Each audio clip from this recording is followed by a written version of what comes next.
นี่เจอแผ่นดินไหวบ่จ้าเจอค่ะ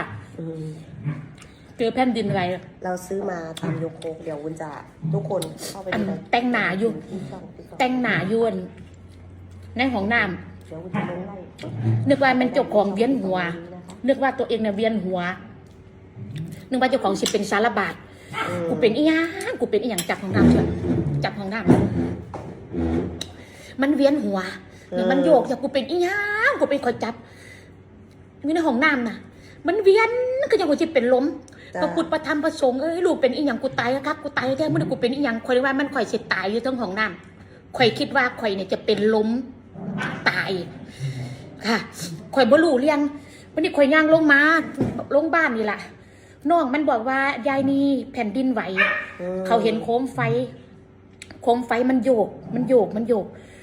เอาแผ่นดินไหวติโอ้แสดงว่าตอนกูอยู่ในห้องน้ำนี่แผ่นดินไหวเนาะ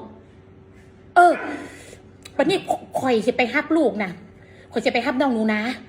กูจะไปฮับลูกกูจังได้ผัวข่อยอยู่สวีเดนฝ้าส่งขอความโทรมาหาข่อยเธอรีบไปรับลูกเลยครูที่โรงเรียนโทรมาหาฉันส่งขอความมาว่าให้ไปรับลูกผู้ใดสามารถไปรับลูกได้ตัวนี้ไปรับเลย